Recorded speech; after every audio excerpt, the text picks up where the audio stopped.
Hi there guys, it's Mike from MCQ Bushcraft here, and I've been out in the woods today tapping some silver birch, and while I'm waiting for those jugs to fill up, I thought I'd show you my tarpaulin or my tarp system.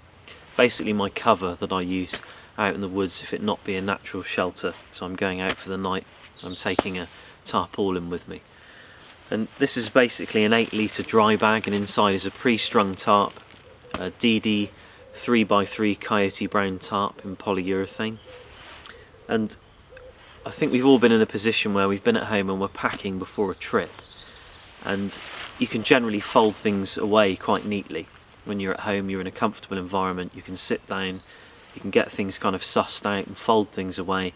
And if you get your tarp nice and small and you put it in your pack, you think, oh, I've got space for this to go here, that to go there, you can start basing other items around that sort of bulky item that you've managed to get quite small.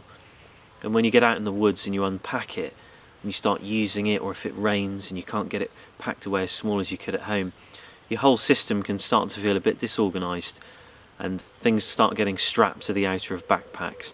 This is a system that I run, and it's just a crush bag or compression sack that's a dry bag, and I don't fold my tarp away no matter what state it's in, whether it's soaking wet or bone dry. It just gets crushed in here, pre-strung, and then I can just take it out and use it as and when really, and it can always be this size, and it always will be this size because of the crush sack basically. I wanted to show you the system that I'm running today because I think it's quite useful, especially if you're in a country where it rains a lot like mine. So with the first part of our ridgeline, we're just going to get our loop like this, put the ridgeline through it like so, the toggle goes there, that's it. We'll knot it up to the tree then, and we can draw over to the other tree.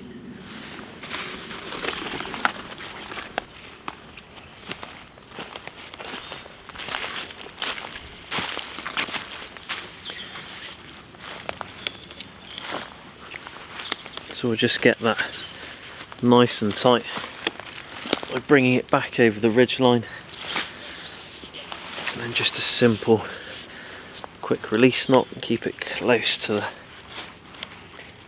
tree just like that. So you can see our tarp's connected to our ridgeline here. I've kept the ridgeline pretty low. I wouldn't actually camp in this location, but just for purposes of demo I've kept it nice and low in this area just so you can see what's going on. But I've made some changes to my tarp. You'll see it comes with these loops that you thread the actual ridgeline through.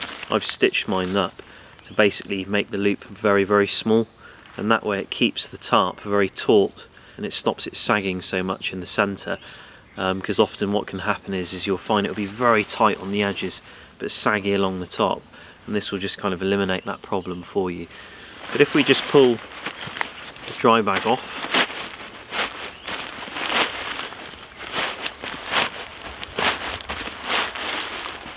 some dry bags come with a handle at the bottom just there, and they're much easier to rip off. These cheap ones that I've got don't, but it's not really a big deal.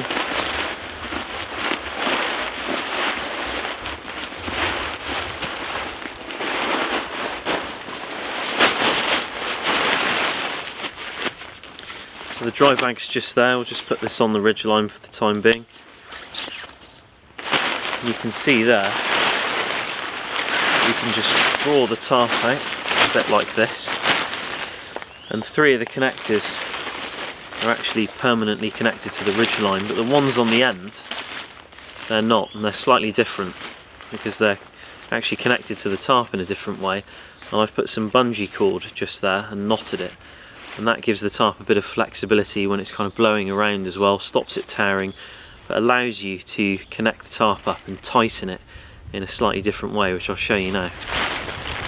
So you can see I have a little pressok knot there with a loop on it, and I have the loop on the end of my tarp there, and all I'll do is put it through the loop on the pressok knot, put a toggle through, and it gives it a bit of flexibility there, and it'll allow me to tighten it the other side and really tighten the tarp up, but also slide it up and down the ridgeline to make sure where I want it to be is correct. So the same with this side. Got my pressok knot there, just slide that down, slide it down a bit more, get it loosened up a bit, Just put my loop through there. I've got my toggle, like so, and then all I've got to do to tighten it up is just pull everything nice and taut. And if you look down the ridgeline while I'm doing that, you'll see that the actual tarp is stacked right up against the ridgeline, and this will be a very taut tarp. It won't sag at all in the middle, which will be good.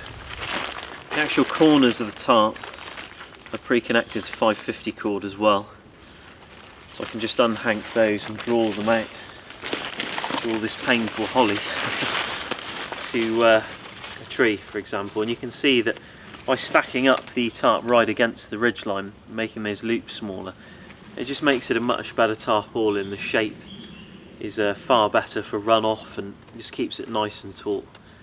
So this is really just how I keep my tarp, and we'll have a look at packing it away, because obviously if it was raining really heavily this thing would be saturated, and you don't really want to be folding it away and spending lots of time packing it up, separating out all your lines, you know, separating your ridge line. There's no point in doing things like that when you can just crush it all into a dry sack and pretty much achieve the same compression anyway.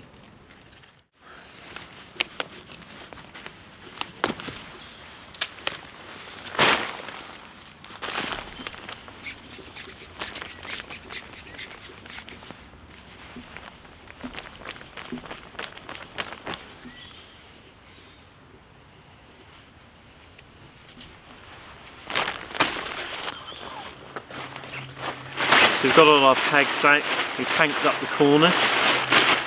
Even if this tarp was really wet, you can see that all we've got to do is stuff it back into this dry bag. I usually start with the bottom, where all the corners are. You can see all the cord there. Usually bunch that all up.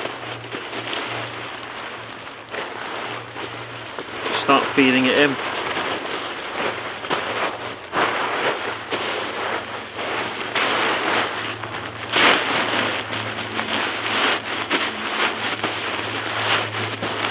And obviously if it's a wet tarp and you're leaning against it, you're going to get wet. That's just how it's going to be.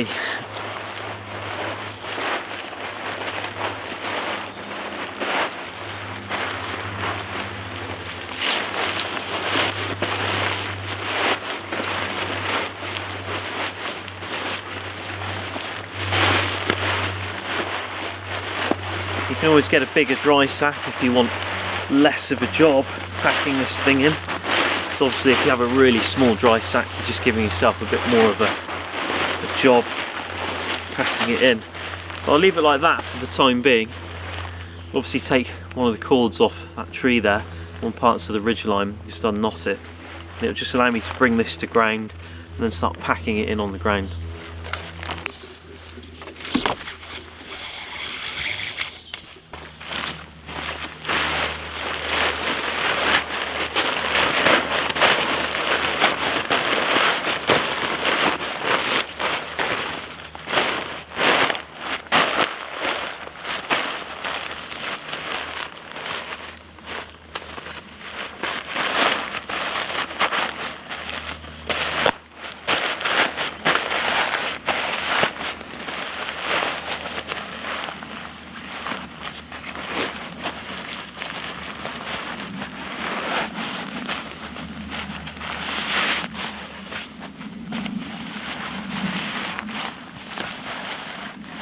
So now we just need to hank the cord up.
So this is just a really easy way of packing away a tarpaulin and unpacking it, and it just keeps everything confined to this dry bag.